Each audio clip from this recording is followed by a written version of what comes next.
All right, so we are ready to get started in Gravit Designer. This is part one to the designing project. So once you click the link on Gravit, it's going to bring you to a screen like this. Now, in the beginning, they're going to want you to create an account, which you're not going to do. All right, so I can just X this out or click off the screen somewhere, and take us here. Now we're going to then click on Start Now. And once it comes to the next screen, we're going to be looking for where it says Google. All right, we are not creating an account, remember. So I'm going to come on down here to where it says Google. I'm going to click on that, and we're going to enter in your standard East Penn credentials. All right, very good. And then, of course, the password.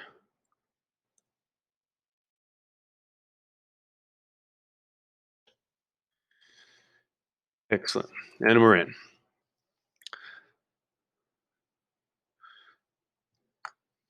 Now, of course, once it loads in, next up, we're going to be defining the size of our workspace. All right, this is actually going to be the size of the piece of wood. All right, now on this screen, again, they're going to keep asking you to buy into this. The free version is all you need. It's for school. We're not a professional. If you're a professional art designer, perhaps you would, of course, get the professional one.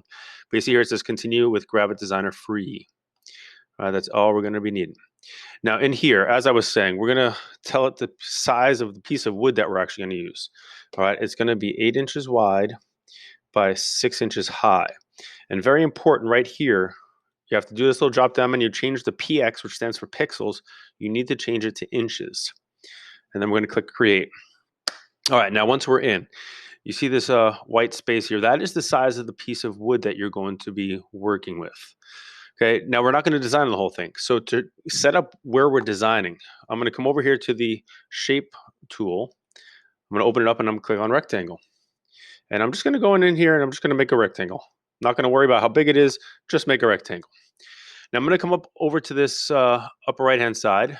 And in here, I am going to get very specific now. We're going to make it 7 inches wide by 5 inches high. And if you're having any trouble in here getting it to work where you have a 7 and a 5, it might be this little button here, which locks the ratio, which we want it turned off. So it should look just like that. Okay. Now, this is going to be exactly what the machine does. So if I were to leave it here, the machine would cut the project, not in the middle of the wood. You see how it's kind of over to the left and up a little. So what we're going to do, notice my rectangle is still selected. I'm going to come up here to modify. I'm going to go to align and then align center. And you see it just shifted the rectangle to the center of the piece. Now it's still too high, so we have to go back to that align. So modify align and align middle, and that brings it down. So now I have to do in both of those steps. It's dead center in that piece of wood, and the machine's going to put it right where we want it. All right, so a couple more things to do. We're going to come down to where it says fills, and we're going to come on over here to 100%. And I just want to get rid of it, so we just have 0%. All right, that's good. And then down to borders, we have to add one. So I'm going to just put the plus sign there. And then I'm going to change the size of it to 2 points. Right? And that's going to give us our actual workspace. So we're going to be designing within that black box we drew. All right, and now at this point, we are done with that rectangle. So I'm going to come over here on the left-hand side, and I'm going to lock it. All right, I'm going to lock that so that my design's always in the center. I don't have to worry about the placement of anymore. All right, a couple more things. So we're going to go to the text tool, which is right up here. And just like we did in our initial brainstorming designs, I'm going to put my first and last name right here. Again, make sure you put yours. And text tool one more time.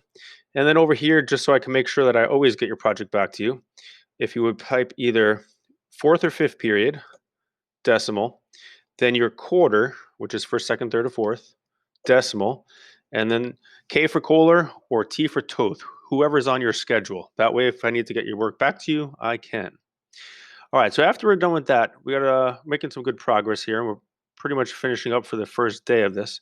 I am going to come over here and I'm going to lock the text in place as well, just so that that's all locked and set.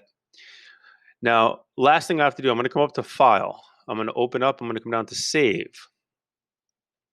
And then on the bottom of the screen here, I'm going to do Tech Ed, Design, number 1. And I'm going to save it. And then once my file name comes up in the upper hand corner, up over here, we're going to be good to go, and you are done with part 1 of the design process. All right, so there it is. You see it says TechEd Design 1, and it's now synchronizing. So that means it's going to be saving for me, and we're all finished with part 1.